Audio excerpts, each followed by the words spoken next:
My wife's closest friend never hid how little she thought of me, and somehow, my wife always brushed it off as harmless. I bit my tongue for years, but recently, I let a bit of truth slip in the right ear, and now that friend is single and furious. I'm 34, my wife, Cassandra, is 32, and we've been married for 6 years. For the most part, we've had a solid relationship, good communication, shared responsibilities, aligned values. But there's been one persistent source of tension, her best friend, Mallory. They've been inseparable since college. From our very first introduction, Mallory made it clear she thought I was beneath Cassandra, and not in a subtle, I see smile kind of way. No.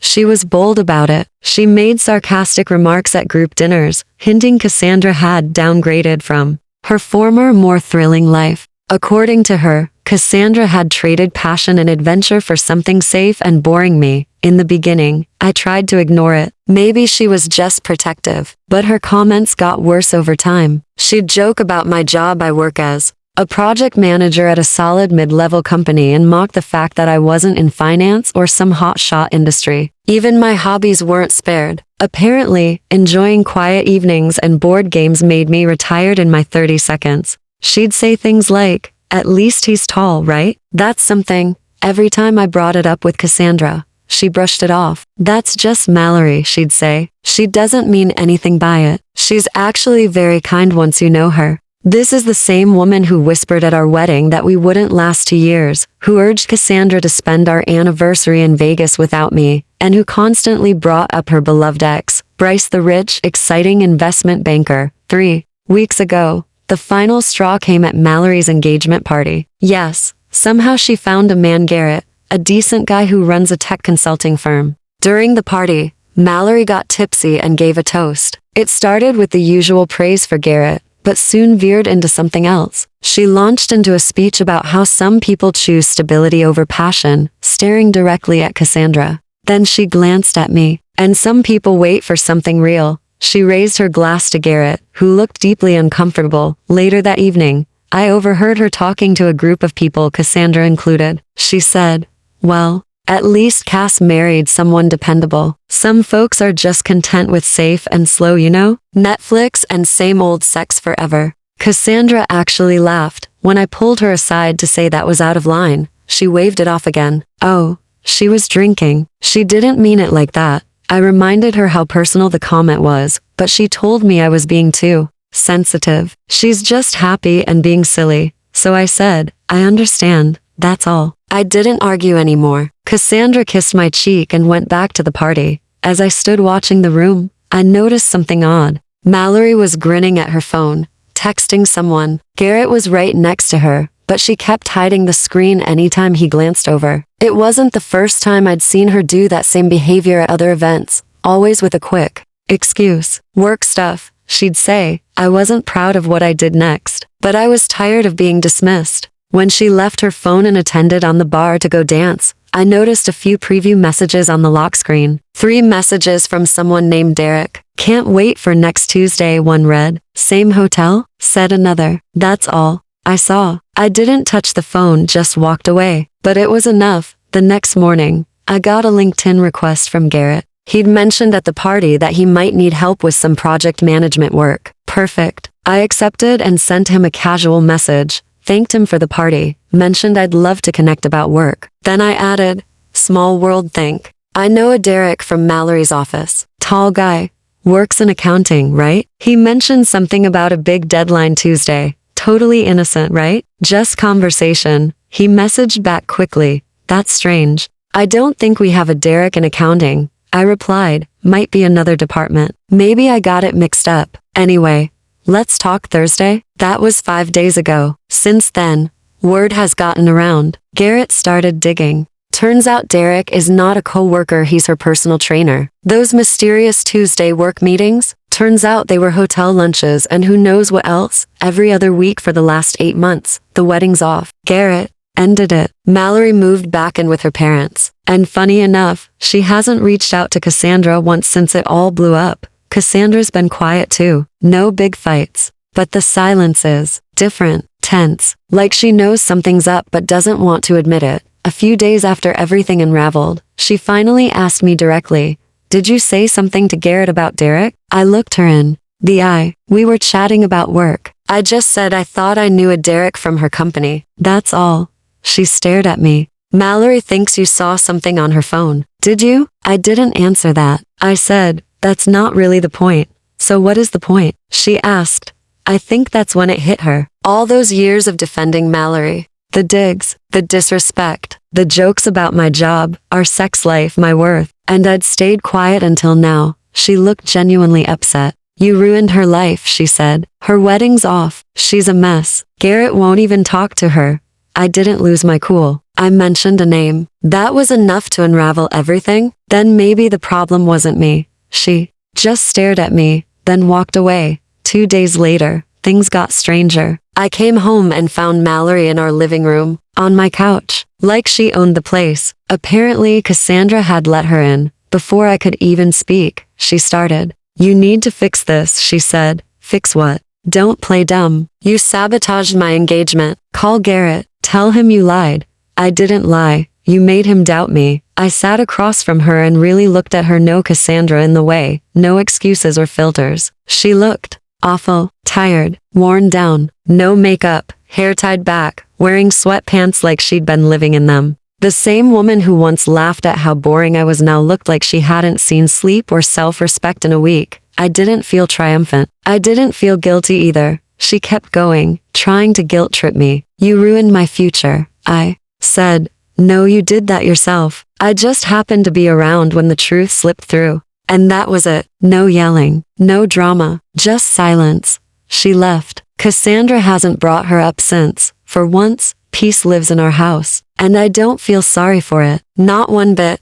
All I did was mention a name. That was it. And somehow, everything Mallory had been hiding unraveled. Her face flushed with fury as she tried to play innocent. I wasn't doing anything wrong, she snapped. Derek and we were just friends. Friends who meet up at hotels twice a month. I asked flatly. You don't understand, she snapped. Garrett was always working, always focused on his company. Derek made me feel seen. So you cheated? No, she said sharply. It wasn't like that. It was emotional support. Cassandra had been quiet, just watching from across the room. Now she stepped in. You told me you were sleeping with him. The look Mallory shot at my wife could have soured milk. That was private. Just girl talk, she hissed. Oh, so I wasn't supposed to care? Cassandra shot back. You're cheating on the man you swore was your soulmate, and I'm supposed to just laugh it off? That's when Mallory said something that finally shattered the illusion for Cassandra. Oh, come on. Like you've never thought about it. At least I had the guts to chase what I wanted instead of settling for someone safe and bland. The room went dead quiet. I could practically feel the shift in the air. Cassandra stared at her for a long moment, her face blank. Then something in her changed, something final. She looked at her best friend, the person she once would have defended to the grave, with open disgust. Get out, she said softly. Cass, come on, I said. Get out. Mallory stood there for a beat, then finally realized she wasn't welcome anymore. But she couldn't resist one last dig. Fine. Enjoy your little beige life with your dull little husband. When you're 40 and miserable, don't come crying to me. The door slammed behind her, and the house fell into silence. Cassandra and I just sat there for a while, neither of us knowing what to say. Eventually she whispered, I'm sorry. For what? I asked gently. For everything. For letting her speak to you that way. For brushing it off. For pretending. She wasn't toxic when she clearly was. I wanted to be petty. I wanted to say, I told you so. But Cassandra had just lost someone who'd been part of her life for over 10 years. Her pain was real. She showed you what she wanted you to see. I said instead. She showed me exactly who she was. Cassandra muttered. I just didn't want to look. We talked that night, really talked. About how much damage those years of little jabs and undermining comments had done. About how Cassandra had chosen the path of least resistance with her friend, and how that slowly chipped away at us. And we talked about how to rebuild. I thought that was the end of it. We were moving on. Mallory was out of our lives. I was wrong. 3 days later, I got called into my boss's office. Someone had filed a complaint accusing me of cyberstalking, claiming I hacked into someone's phone and sabotaged a relationship. The allegations were serious but vague. No names, no evidence. But I knew exactly who it was. Thankfully, my boss and I go back years. He asked me what was going on. I told him a version of the truth, just enough to explain without dragging him into drama. He said he'd handle it, and I went home. That night, Garrett called me. First time we'd spoken directly since this all started. "Hey," he said. "I just wanted to thank you." "For what?" "For giving me the heads up. Even if it was subtle. I know that couldn't have been easy with the people involved." I kept my words careful. "Honestly, I just thought we were talking shop. But I'm sorry it turned out the way it did." He let out a dry laugh. "Don't be. You saved me from marrying someone who was already lying to me. Can you imagine if I found out after we had kids?" We talked for a bit. He told me how Mallory had been harassing him since the breakup, calls, messages, threats, guilt trips. She'd shown up at his office and made such a scene that his business partner nearly called security. "I thought I knew her," he said. "But this version of her, the manipulative, vindictive one, maybe that's who she really is."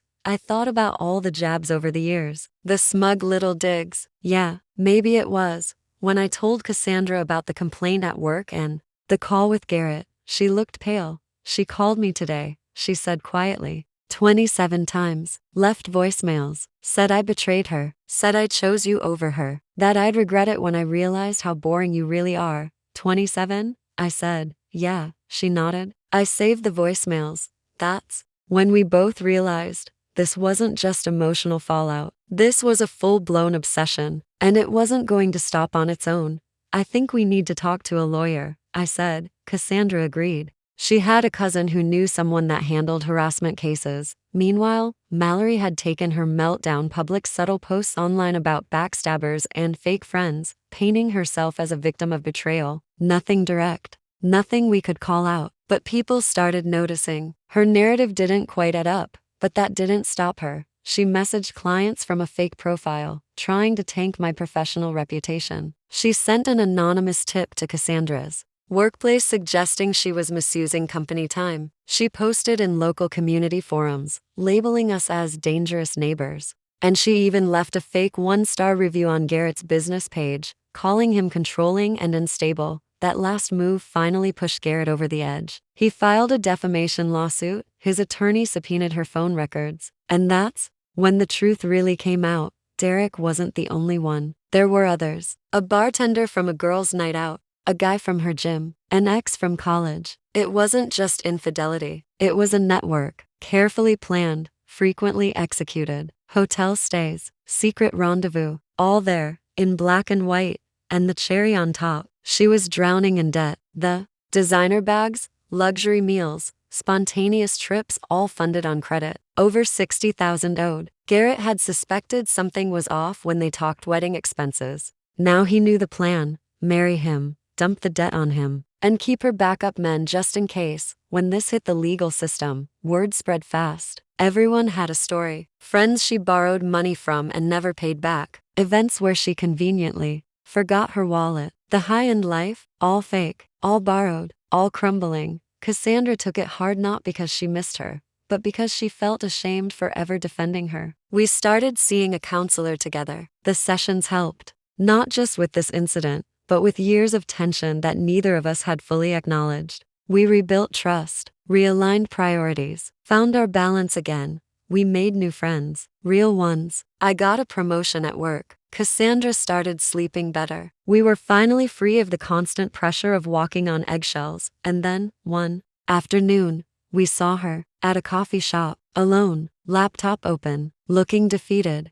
Our eyes met briefly. I saw something in her face, regret, maybe, or just rage. But Cassandra took my hand, and we walked right past her without a word, because eventually, people learn. That's just how I am isn't an excuse. It's a warning. She called us boring for years, but now, she's 33, back with her parents, stuck at her dad's accounting firm, with no friends, no money, and a lawsuit looming over her. Her backup men vanished when they realized they weren't the only ones. Even her favorite restaurants banned her for skipping out on bills. And us? We're planning a vacation. Funny how things turn out. The best revenge wasn't plotting or exposing her. It was simply living well and letting her trip over her own lies. So to anyone stuck dealing with their own toxic friend, relative, or partner, remember this. Peace is better than drama. And sometimes the quiet life they mock is exactly the one worth fighting for. We're finally done with this chapter, and that's the happiest ending I could ask for.